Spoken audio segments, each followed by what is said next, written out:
It is June 20th. The Global Labs patch notes just dropped. This is Guild Daddy D, Mr. D, or just plain D. Gonna go run through it.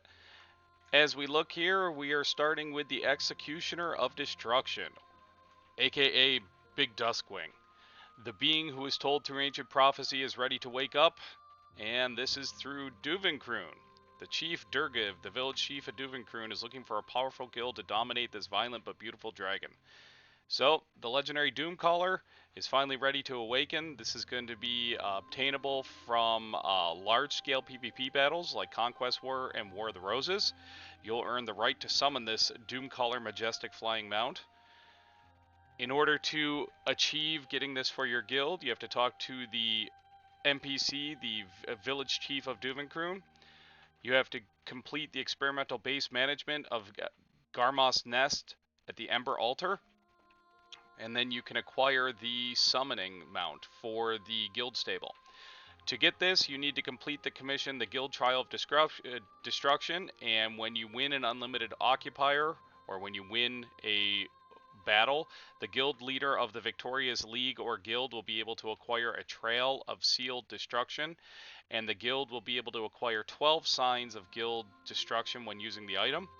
The guild leader of the War of the Roses leader or winner can obtain 25 traces of destruction, and if the guild has achieved the conditions of the acquisition of the Trail of Destruction or a sealed Trail of Destruction is in the Federation state, this item will be given to the guild leader of the League Leaders Guild.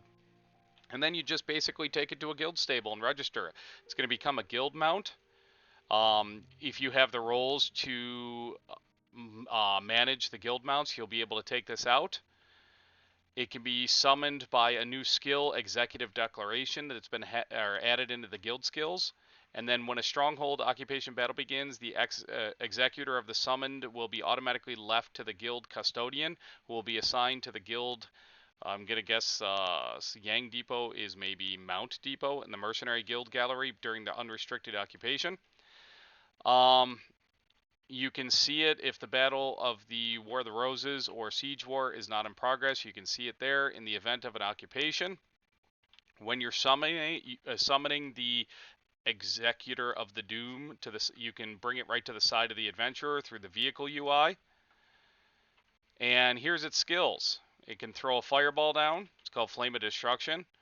All attack skills are dealt, and damage is reduced to 45, and dodge is reduced by 18% when attacking an attack.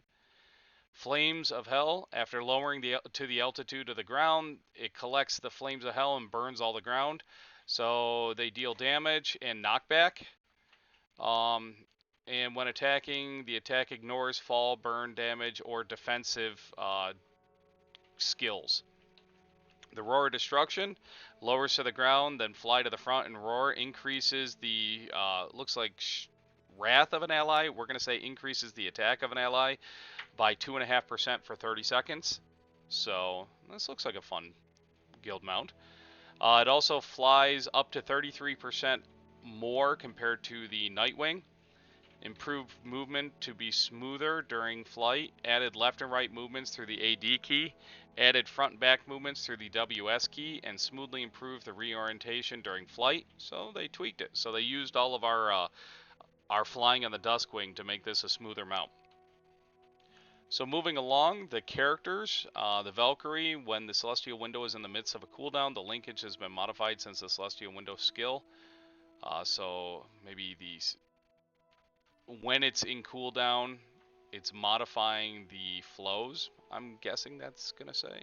Sage, immediately after the evasion movement, the phenomenon that was that flowed to the main weapon technology when using the skill was corrected. And then the technology lock function that was unnecessary for the next passive technology has been removed. Item changes. So they're making it easier for us to see our buffs. There was too many buff icons that were too similar.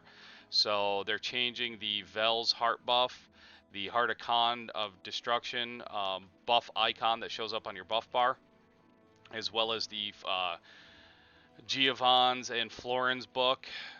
And then they're also changing the icons for items so that they look different, so that you can't confuse them anymore. This was very high up on somebody's priority list. The icon's also been changed for ores, for platinum specifically.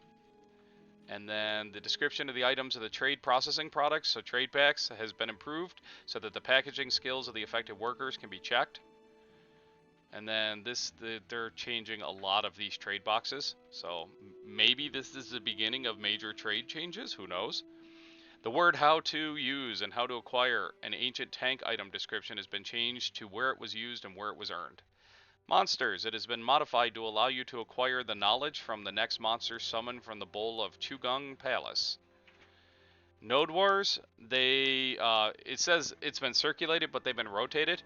So the new schedule here, so Linksy Group Stage 1 was Medaya and Valencia. Now it's Valencia and Serendia. Phase 2, Calpheon and Camasilvia is now Medaya and Valencia. And then Unlimited was Balanos and Serendia. Now it's Calpheon and Camasilvia. Also, the number of people who can participate in each node war in the construction method main battle is as follows.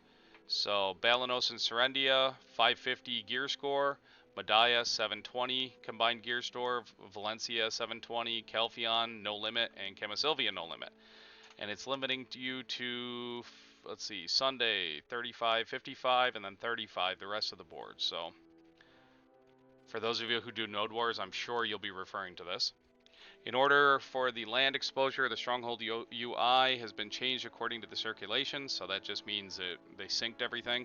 If the Citadel remains after the end of the Stronghold battle, in the Occupied battle, the Citadel has been improved to be destroyed 1 hour before the start of the next Stronghold battle, so no longer will it remain damaged. UI, when the maid or storage warehouse was open in Ulakita, the basic selection warehouse was changed from Asperkin to Musgar. In order of the warehouse list, so now that Musgar's got storage and everything, they're changing it so when you open it and you're in Asperkin, it goes to Musgar. NPC search, when you select the Ulakita area through find a land-based warehouse, it has been changed to connect to Musgar. System, if in the gift box of the Black Spirit, the categories that are not currently in use, such as the Shadow Battlefield rank reward, has been removed. If there are items in the category that are in storage that have been moved to Heidel storage. So, when this patch goes live, your Heidel storage might have extra goodies in it. Modifications, when the request of some NPCs did not disappear, which the characters also, just reading through this real quick to see if there's anything that affects a lot of people. I guess Kudum left the battle zone under circumstances as they fixed that. Ataraxia, the Orzekia Elbia difficulty is in progress and the battle has been corrected even though not all party members have entered. Fixed a change in the reality time of the area in which the game was being used, and the PC running the Black Desert was set differently, and some events and requests were not exposed. Fixed Fairy's generous touch skills to be used when opening the Pearl Shop.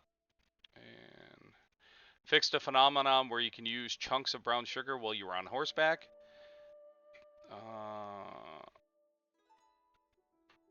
And they've added some other fish. That's it. So, Node Wars updates, guild mount updates for Node Wars schedule updates, and other than that, a pretty quiet patch note in Global Labs. Thank you for watching. Like and subscribe, share the video, comment as always. Have a great day.